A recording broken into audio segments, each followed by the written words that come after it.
이렇게 저희들이 배지훈 선생님을 좋아하는 이유는 다 배지훈 선생님께서 저희들을 항상 배려해 주시고 또 저희들에게 진심으로 다가와 주시는 것 덕분인 것 같아요.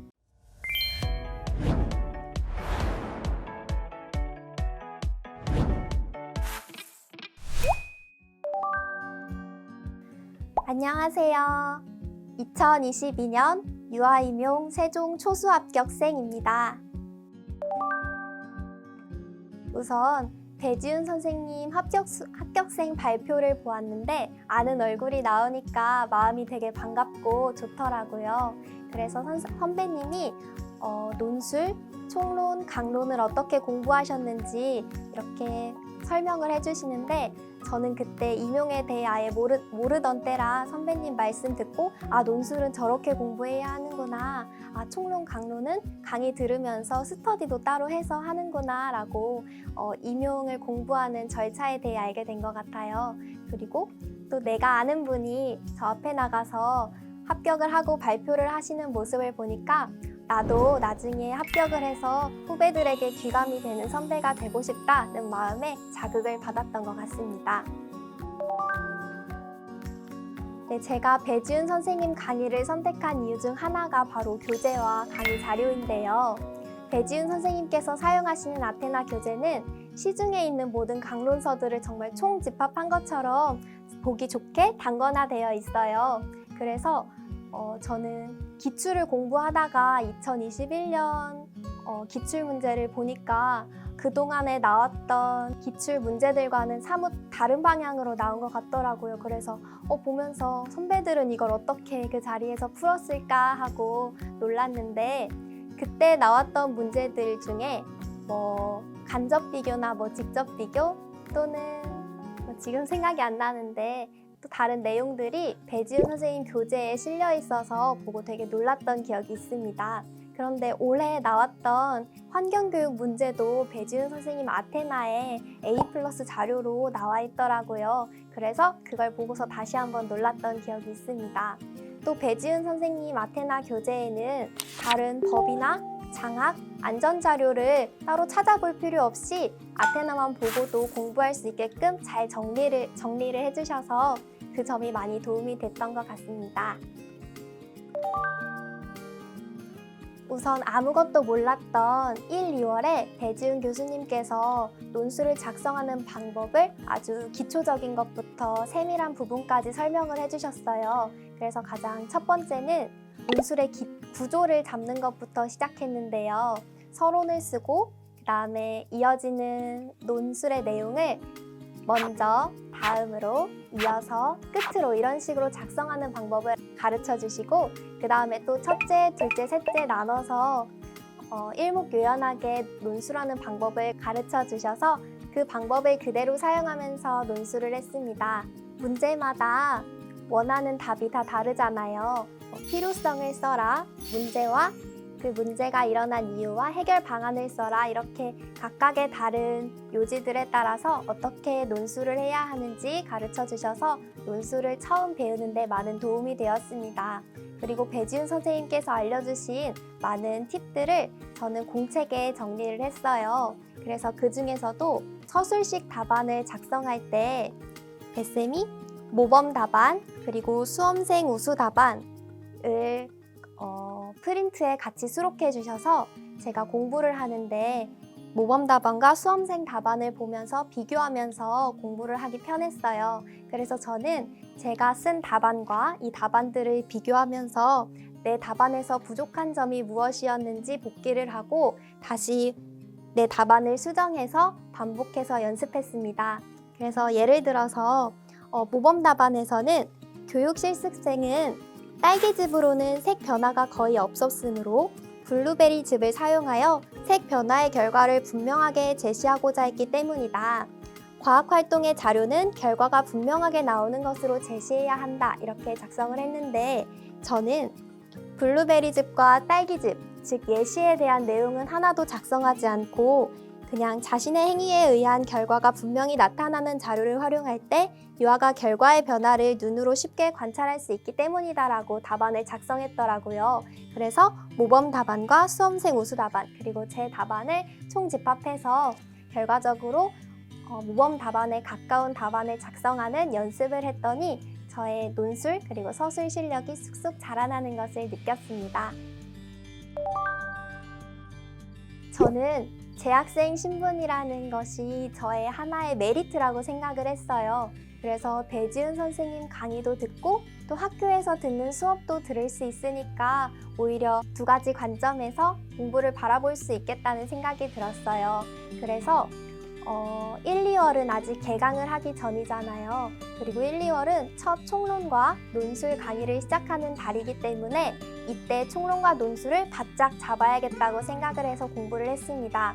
그리고 3월에 들어서 학교 수업과 그리고 배지은 선생님 강의가 겹치게 되는 시기가 있었어요. 그래서 이때는 스트레스를 받지 않고자 요일을 나눠서 배지은 선생님 강의는 월요일, 화요일에 함께 듣고 그리고 수요일에는 논술을 듣고 또 이렇게 정해진 스케줄에 맞춰서 학교 수업도 들으니까 시간이 밀리지 않고 공부를 할 수가 있더라고요. 그리고 또 프로그램 같은 경우는 제가 4학년 때 프로그램 수업도 들었는데 배지은 선생님이 1, 2월에 총론 강의를 해주신 것과 또 수업에서 듣는 내용이 연결되면서 더욱 잘 이해가 되어서 저는 재학생이었던 게 오히려 더 도움이 되었다고 생각을 했습니다. 저는 총 스터디를 3가지를 했는데요. 우선 논술 스터디를 했어요. 논술은 많은 합격한 선배님들이 가장 추천해 주셨던 스터디인데요. 저는 친구들과 함께 논술을 작성한 뒤에 논술을 바꿔서 서로 첨삭을 해주는 스터디를 운영했습니다. 그래서 내가 정말 잘 썼다고 생각을 했음에도 불구하고 친구가 보는 관점은 조금 다르더라고요. 그래서 아예 내 글이 틀렸다가 아니라 이런 관점으로도 이렇게 서술을 할 수 있겠구나를 알게 되어서 논술 스터디가 정말 많은 도움이 되었습니다. 두 번째로 총론 문제 내기 스터디를 했습니다. 1, 2월에 총론 강의가 끝나고 3월에 강론을 시작할 때 그동안 내가 해왔던 총론 복습이 올바른 방향이었는지 그리고 또 앞으로도 총론 복습을 계속 해나가야 하는데 혼자보다는 친구들과 같이 하면 좋을 것 같아서 배지훈 선생님 강의를 듣는 친구들과 함께 스터디를 구성해서 진행하였습니다. 그래서 배지훈 선생님께서 총론 강의하실 때 나가셨던 진도에 맞춰서 월요일부터 금요일까지 자기가 편한 시간대에 밴드에 문제를 올리고 그 다음에 토요일부터 또 그 다음 문제를 내는 금요일까지 자유롭게 문제를 풀고 또 그 다음 진도 문제를 내면서 스터디를 6월이 시작되기 전까지 5월 말까지 진행했습니다. 그래서 친구들과 함께 그래도 좋은 문제를 내고자 기출문제를 참고하면서 냈더니 기출문제도 다시 한번 복기할 수 있게 되고 또 총론 내용도 잊지 않고 끝까지 가져갈 수 있어서 많은 도움이 되었습니다.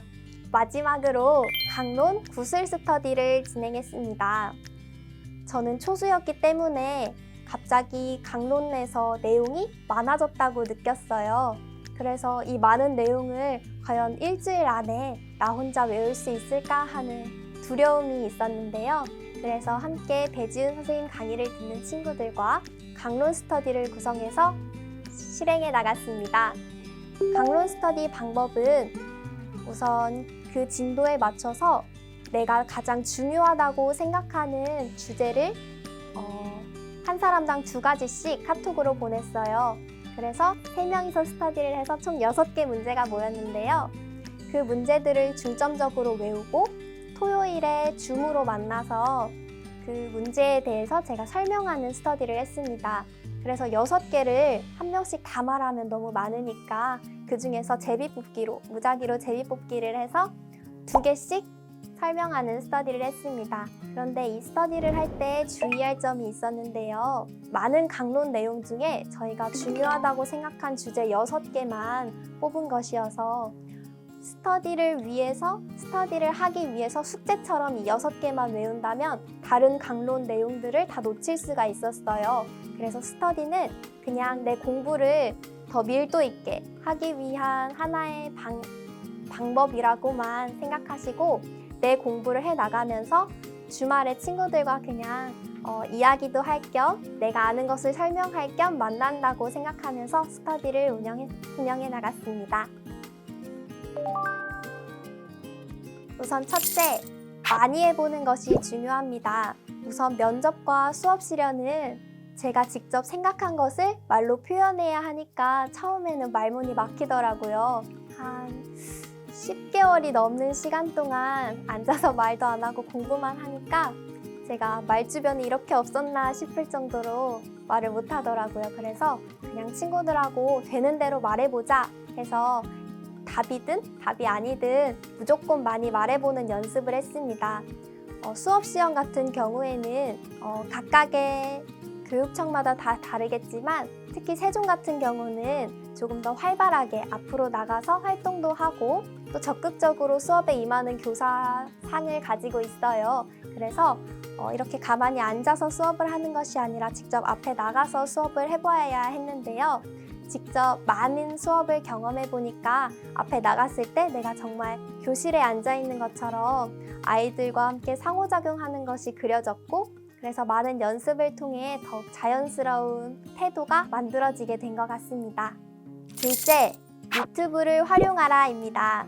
유튜브에는 정말 많은 경력을 가지고 능력을 가지신 유치원 선생님들이 계세요.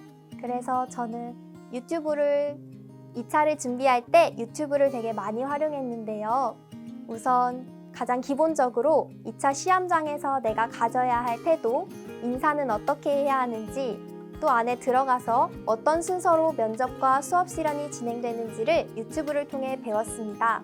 그 다음에 수업을 할 때 도입, 전개, 마무리에서 어떤 내용들이 들어가야지 내 수업이 채점이 되는지가 궁금했어요. 그래서 유튜브에서 이와 임용을 보시고 관련 후기를 남겨주신 선생님들의 영상을 참고해서 도입, 전개, 마무리에 꼭 들어가야 할 내용을 제가 다시 정리를 했습니다. 마지막으로 5분 구상하기를 추천합니다.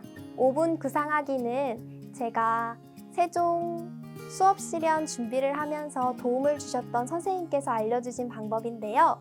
15분인 구상을 5분 동안 하고 그리고 15분 수업 시련을 하는 방법입니다. 우리가 실제 시험장에서는 15분 동안 구상을 하지만 막상 시험지를 받으면 떨리는 마음에 글자도 잘 안 읽히고 또 그동안 내가 연습해왔던 수업이 아니라 조금 다른 방식으로 변형되어 나오면 굉장히 당황스럽잖아요.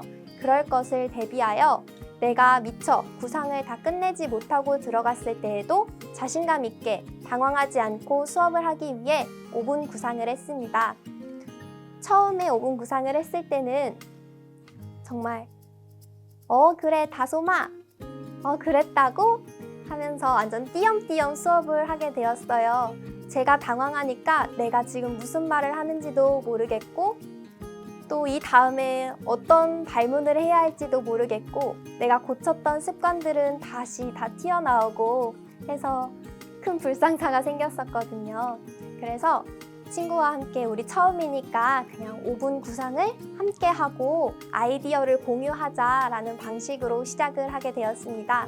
그래서 친구와 함께 그날 앉은 자리에서 한 20문제 정도를 같이 구상을 하고 아이디어를 공유한 것 같아요. 그랬더니 그 다음 날에는 조금 더 자신감도 생기고 5분 구상이 익숙해져서 실제 수업도 할 수 있게 되었습니다. 이 5분 구상을 하게 되면 정말 나만의 만능 수업 틀이 생기게 돼요. 우리가 항상 만능 틀 하면서 만능 틀을 만들기 위해 노력을 하잖아요. 그런데 이 만능 틀은 내가 정말 완벽한 수업을 작성해서 어떤 틀로 만들다기보다는 그냥 내 자신에게 녹여내면 그게 만능 틀이 되는 것 같아요. 그래서 5분 구상을 하면 내가 그 자리에서 수업을 바로 해야 하니까 발문이 정말 자연스럽게 나오는 나만의 만능 틀이 생기더라고요. 그래서 5분 구상을 추천합니다. 배지은 선생님께서 해주신 정서적 질 중 하나가 바로 이 휴식에 관한 것이었습니다. 선생님께서 해주신 말씀 중에 알파고와 커제의 대결에 대한 이야기가 있었어요. 그래서 커제와 대결을 한 후 알파고는 그 대결의 모든 것을 복귀하고 전원을 끄고 푹 쉬었습니다 라고 말씀을 해주셨는데, 저는 이 전원을 끄고 푹 쉬었다는 말이 마음에 정말 많이 와닿았어요. 우리가 공부를 하면서 감정을 배제하고 또 공부만 하기 위해서 많은 것들을 포기하잖아요. 그래서 저희가 심적으로도 또 신체적으로도 많은 부담을 가지고 있는데, 그래서 더욱더 공부가 끝난 후 나도 내 전원을 끄고 침대에 누워서 푹 쉬는 것이 가장 필요하다고 생각했습니다. 우선 1차 고득점은 이번 시험에서 정말 절실히 느꼈는데요. 저는 1차에서 컷에서 0.33점 높았어요. 그래서 1점이라도 높은 친구들이 너무너무 부럽더라고요. 2차를 준비할 때마다 내가 그때 그거 실수하지 말걸, 논술에서 1점만 더 받을걸 하면서 후회를 매일 밤마다 했던 것 같아요. 그래서 꼭 1차 때 아무리 떨리더라도 끝까지 문제 읽으시고 다시 한번 검토하시고 저처럼 이유 안 써서 실수하지 마시고 1차의 고득점 가져가실 수 있도록 최선을 다해서 시험을 준비하시면 좋겠습니다. 그리고 저는 2차 시험 때 인사 잘하기가 중요하다고 생각했는데요. 그 이유는 그 시험장에서 처음 뵙는 분들께 인사를 잘하면 시험장 분위기 자체가 달라져요. 우선 제 마음부터 달라지는데요. 그 시험장에서는 아는 사람이 아무도 없고, 친구가 같이 갔으면 아는 사람이 있겠지만 보통은 아는 사람이 아무도 없고, 선생님들도 감독관님들도 평가자님들도 다 처음 뵙는 분들이시잖아요.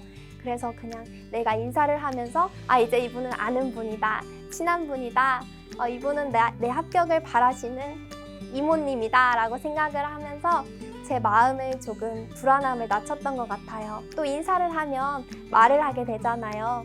보통 시험장에서는 시험 보기 전까지 아무 말도 못하고 있으니까 인사를 하면서 말을 하면 긴장감이 더 내려가서 좋더라고요.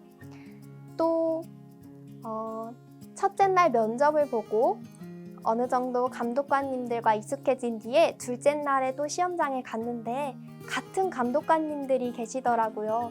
그래서 조금 더 편안한 마음으로 시험에 임할 수 있었습니다.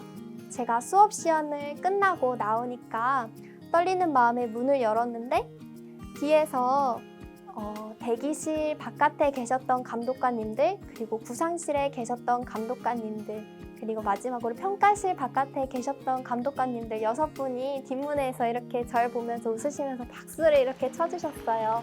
아마 제가 저 뒤에 쉬는 시간이었나 봐요. 그래서 같이 보시면서 박수를 쳐주셨는데 저는 그게 결과에 상관없이 너무너무 기뻤고, 또 정말 끝났구나 라는 생각이 들었고, 저분들도 내 합격을 저렇게 바라고 계시는구나 라고 생각하면서 되게 감동적인 순간이었습니다. 그래서 모든 분들이 다 시험장에 가셔서 인사도 잘 하시고, 또 감독관님들과 그렇게 좀 친밀감을 느끼시고 불안을 낮추셨으면 좋겠어요.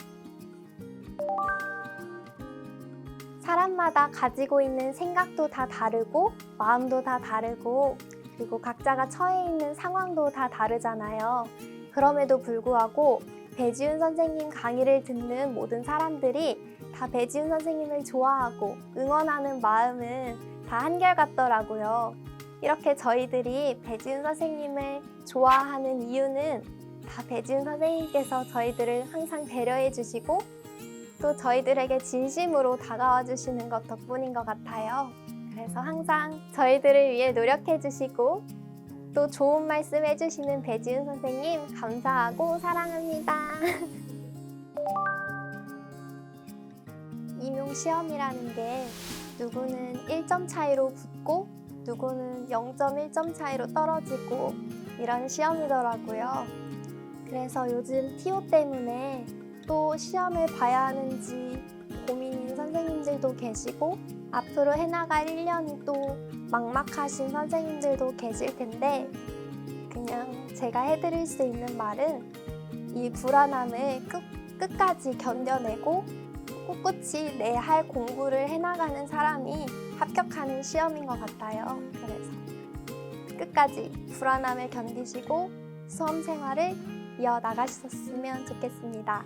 또 한 가지 더 말씀드리고 싶은 거는 제가 면접장 그리고 수업 시연을 하러 들어가기 전에 했던 생각이 그대로 실현이 되더라고요. 친구랑 같이 손잡고 면접장에 들어가는데 친구는 1등으로 보고 나오고 싶다고 하고 저는 1등은 좀 그러니까 한 5등으로 들어갔으면 좋겠다고 말을 했는데 저희 시험장에 자가격리자 한 분이 계셔서 그분 먼저 보시고 그 다음 순서로 시험을 봤거든요. 그런데 그 친구는 2번을 뽑고 저는 6번을 뽑아서 정말 1번과 5번으로 들어가게 되었어요. 그리고 또 수업 시연을 하기 전에는 아빠가 카페에서 기다리고 계셔서 일찍 하고 나왔으면 좋겠다.